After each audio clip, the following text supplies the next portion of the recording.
ಆತ್ಮೀಯ ಬಂಧುಗಳೇ, ಮಹಾಭಾರತ ಉದ್ಯೋಗ ಪರ್ವ ವಿದುರ ನೀತಿ ಇದರಿಂದ 6ನೇ ಅಧ್ಯಾಯವನ್ನು ತಿಳ್ಕೊಳ್ತಾ ಇದ್ವಿ. ಓದ ಭಾಗದಲ್ಲಿ ಎಂಥ ಮನುಷ್ಯನನ್ನು ನಾವು ನಮ್ಮ ಮನೆಯಲ್ಲಿ ತಂಗೋದಕ್ಕೆ ಬಿಡಬಾರದು ಅನ್ನೋದ್ರ ಬಗ್ಗೆ ನಾವು ತಿಳ್ಕೊಂಡ್ವಿ. ಈಗ ಮುಂದುವರೆದು ಹೇಳ್ತಾ ಇದ್ದಾರೆ, ಬಹಳ ದುಃಖಿತನಾಗಿದ್ರೂ ಕೂಡ ಕೃಪಣನಾಗಿರ್ತಾನೆ.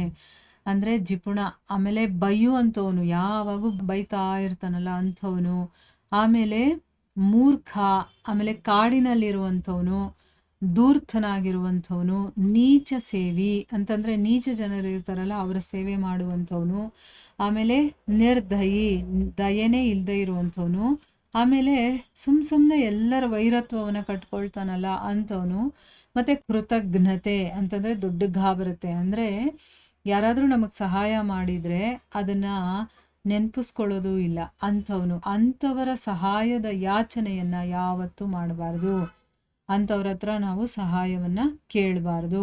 ಆಮೇಲೆ ಮುಂದುವರೆದು ಹೇಳ್ತಾರೆ, ಕ್ಲೇಶಪ್ರದವಾದ ಕೆಲಸವನ್ನು ಮಾಡುವಂಥವನು, ಅಂದರೆ ತುಂಬ ಕಷ್ಟವಾದ ಕೆಲಸಗಳನ್ನು ಮಾಡ್ತಾನಲ್ಲ ಅಂಥವನು, ಆಮೇಲೆ ತುಂಬ ಪ್ರಮಾದದವನು, ಆಮೇಲೆ ಸದಾ ಅಸತ್ಯವನ್ನು ಮಾತಾಡುವಂಥವನು, ಆಮೇಲೆ ಅಸ್ಥಿರವಾದಂಥ ಬುದ್ಧಿ ಇರುವಂಥವನು, ಸ್ಥಿರ ಬುದ್ಧಿನೇ ಇರೋದಿಲ್ಲ ಅವನಿಗೆ ಅಂಥವನು, ಆಮೇಲೆ ಸ್ನೇಹಿ ರಹಿತ, ಅಂದರೆ ಅವನಲ್ಲಿ ಸ್ನೇಹ ಪ್ರೀತಿ ಅನ್ನುವಂಥ ಭಾವನೆಗಳೇ ಇರೋದಿಲ್ವಲ್ಲ ಅಂಥವನು, ಆಮೇಲೆ ತನ್ನನ್ನು ಬಹಳ ಚತುರ ಅಂತ ಅಂದ್ಕೊಳ್ತಾನಲ್ಲ ಅಂಥವನು. ಈ 6 ರೀತಿಯ ಅಧಮ ಪುರುಷರ ಸೇವೆಯನ್ನು ನಾವು ಯಾವತ್ತೂ ಮಾಡಬಾರ್ದು, ಇಂಥವರ ಸೇವೆ ಮಾಡೋದಕ್ಕೆ ನಾವು ಹೋಗಬಾರ್ದು ಅಂತ ಹೇಳ್ತಾ ಇದ್ದಾರೆ.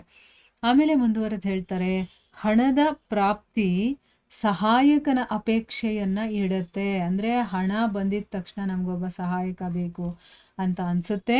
ಆಮೇಲೆ ಸಹಾಯಕ ಏನು ಮಾಡ್ತಾನೆ, ಹಣದ ಅಪೇಕ್ಷೆಯನ್ನು ಇಡ್ತಾನೆ. ಈಗ ಸಹಾಯಕನಿಗೆ ಏನು ಬೇಕಾಗಿರುತ್ತೆ, ಹಣ ಬೇಕಾಗಿರುತ್ತೆ, ಅದರ ಅಪೇಕ್ಷೆಯನ್ನು ಅವನು ಇಟ್ಕೊಳ್ತಾನೆ. ಈ ಎರಡೂ ಒಂದಕ್ಕೊಂದು ಆಶ್ರಿತವಾಗಿರುತ್ತೆ. ಪರಸ್ಪರ ಸಹಯೋಗ ಇಲ್ಲದೆ ಇದ್ದರೆ ಇದರ ಸಿದ್ಧಿ ಅನ್ನೋದು ಆಗೋದಿಲ್ಲ. ಅಂದರೆ ಒಂದಕ್ಕೊಂದು ಪೂರಕವಾಗಿರುತ್ತೆ, ಇದು ಅದರ ಮೇಲೆ ಆಶ್ರಿತವಾಗಿರುತ್ತೆ, ಅದು ಇದರ ಮೇಲೆ ಆಶ್ರಿತವಾಗಿರುತ್ತೆ. ಸೊ ಎರಡೂ ಕೂಡ ಒಂದಕ್ಕೊಂದು ಸಹಯೋಗ ಇಲ್ಲದೆ ನಮಗೆ ಸಿಗೋದಿಲ್ಲ. ಮತ್ತು ಮಕ್ಕಳನ್ನು ಉತ್ಪತ್ತಿ ಮಾಡಿ ಅವರನ್ನು ಋಣದ ಭಾರದಿಂದ ಮುಕ್ತರನ್ನಾಗಿಸಿ ಅವ್ರಿಗೋಸ್ಕರ ಯಾವುದಾದ್ರೂ ಒಂದು ಜೀವನೋಪಾಯದ ಪ್ರಬಂಧವನ್ನು ಮಾಡೋದು, ಆಮೇಲೆ ಕನ್ಯೆಯರನ್ನು ಒಂದು ಯೋಗ್ಯ ವರನ ಜೊತೆ ವಿವಾಹ ಮಾಡಿಸಿ, ಅಂತಂದರೆ ಒಬ್ಬ ಮಗಳಿದ್ರೆ ಅವಳನ್ನ ಒಳ್ಳೆಯ ವರನನ್ನು ನೋಡಿ ಮದುವೆ ಮಾಡಿಸಿ ಆಮೇಲೆ ವನದಲ್ಲಿ ಕಾಡಲ್ಲಿ ಹೋಗ್ಬಿಟ್ಟು, ಅಂದರೆ ವಾನಪ್ರಸ್ಥದ ಬಗ್ಗೆ ಇಲ್ಲಿ ಹೇಳ್ತಾ ಇದ್ದಾರೆ, ಮುನಿಗಳು ಹೇಗಿರ್ತಾರೋ ಹಾಗೆ ಇರೋದಕ್ಕೆ ಇಷ್ಟಪಡಬೇಕು. ಅಂದರೆ ಗಂಡು ಮಕ್ಕಳಿದ್ರೆ ಅವರಿಗೆ ಜೀವನೋಪಾಯಕ್ಕೆ ಏನು ಬೇಕೋ ಅದರ ವ್ಯವಸ್ಥೆ ಮಾಡಬೇಕು, ಅಂಥದ್ದು ಏನಾದರೂ ಒಂದು ಕಲಿಸ್ಕೊಡ್ಬೇಕು ಅವರಿಗೆ. ಆ ಕೆಲಸ ಮಾಡೋ ರೀತಿ ನಾವು ಅವರಿಗೆ ಸ್ವಲ್ಪ ಬುದ್ಧಿವಂತಿಕೆ ತಿಳುವಳಿಕೆ ಎಲ್ಲ ಹೇಳಿ ಅವ್ರ ಕೆಲಸ ಮಾಡೋ ಥರ ಮಾಡಬೇಕು. ಏನಾದರೂ ಒಂದು ಪ್ರಬಂಧ ಮಾಡಿ, ಹೆಣ್ಣು ಮಕ್ಕಳಿದ್ರೆ ಒಳ್ಳೆ ವರನನ್ನು ಹುಡುಕಿ ಆ ಹುಡುಗಿಗೆ ಮದುವೆ ಮಾಡಿ ಆಮೇಲೆ ಏನು ಮಾಡಬೇಕು, ಅಲ್ಲೇ ಇರಬಾರ್ದು, ಕಾಡಿಗೆ ಹೋಗಿಬಿಟ್ಟು ಮುನಿಗಳು ಹೇಗಿರ್ತಾರೋ ಆ ರೀತಿ ಇರೋದಕ್ಕೆ ಇಷ್ಟಪಡಬೇಕು. ಯಾರು ಸಂಪೂರ್ಣ ಪ್ರಾಣಿಗಳಿಗೋಸ್ಕರ ಹಿತಕಾರಿಯಾಗಿರ್ತಾನೋ, ಅಂದರೆ ಎಲ್ಲರೂ ಚೆನ್ನಾಗಿರಬೇಕು, ಎಲ್ಲರಿಗೂ ಒಳ್ಳೆಯದಾಗಬೇಕು, ಮತ್ತು ತಾನು ಕೂಡ ಸುಖವಾಗಿರಬೇಕು ಅಂತ ಅಂದ್ಕೊಳ್ತಾನೋ ಅದನ್ನು ಈಶ್ವರಾರ್ಪಣ ಬುದ್ಧಿಯಿಂದ ಮಾಡಬೇಕು. ಅಂದರೆ ಈ ರೀತಿ ಕೆಲಸಗಳನ್ನು ನಾವು ಭಗವಂತನಿಗೆ ಸಮರ್ಪಣೆ ಮಾಡುವಂಥ ಬುದ್ಧಿಯನ್ನು ಇಟ್ಕೊಂಡು, ಅಂದರೆ ಇದೆಲ್ಲ ಭಗವಂತನಿಗೆ ಸಮರ್ಪಣೆಯಾಗಲಿ ಅಂತ ಅಂದ್ಕೊಂಡು ಆ ಕೆಲಸಗಳನ್ನು ಮಾಡಬೇಕು.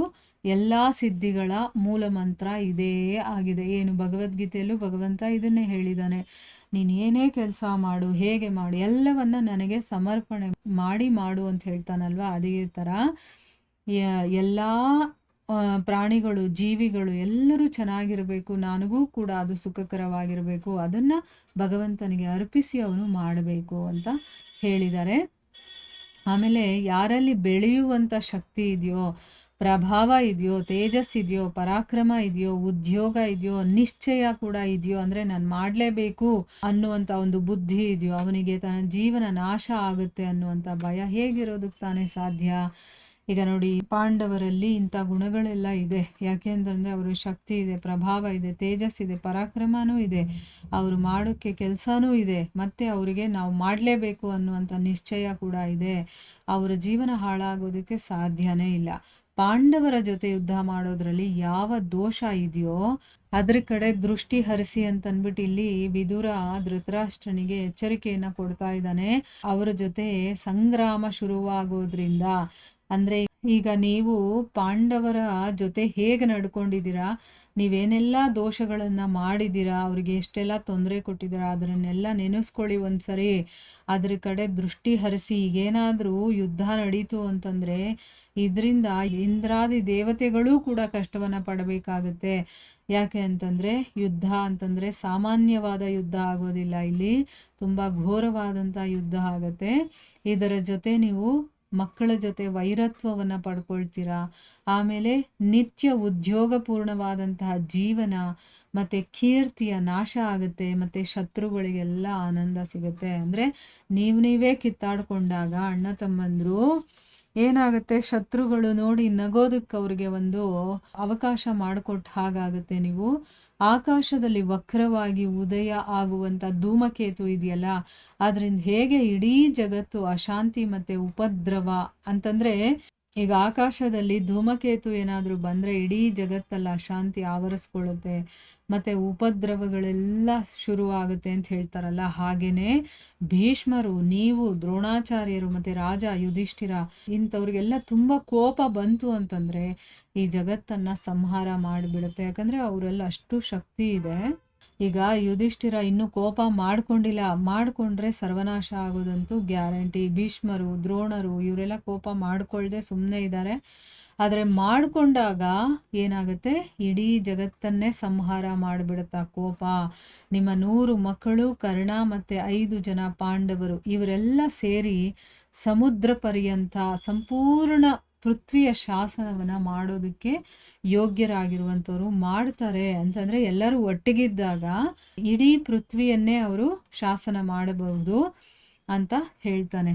ಅಂದರೆ ನೀವು ಈಗ ಯುದ್ಧ ಮಾಡೋದಕ್ಕೆ ಏನು ಬೇಕೋ ಅದು ಮಾಡಬೇಡಿ, ಎಲ್ಲರೂ ಒಂದಾಗೋದಕ್ಕೆ ಏನು ಮಾಡಬೇಕೋ ಅದ್ರ ಕಡೆ ನೀವು ಯೋಚನೆ ಮಾಡಿ. ಯಾಕೆಂದರೆ ಎಲ್ಲರೂ ಒಂದಾಗಿದ್ದರೆ ನೀವೆಲ್ಲರೂ ಕೂಡ ಇಡೀ ಪೃಥ್ವಿಯ ಶಾಸನ ಮಾಡಬಹುದು. ಅಥವಾ ಸಪ್ರೇಟ್ ಆದರೆ ಏನಾಗುತ್ತೆ ಅಂತ ಮುಂದೆ ಹೇಳ್ತಾರೆ, ಅದನ್ನು ನಾವು ಮುಂದಿನ ಭಾಗದಲ್ಲಿ ತಿಳ್ಕೊಳ್ಳೋಣ. ಹರೇ ಕೃಷ್ಣ.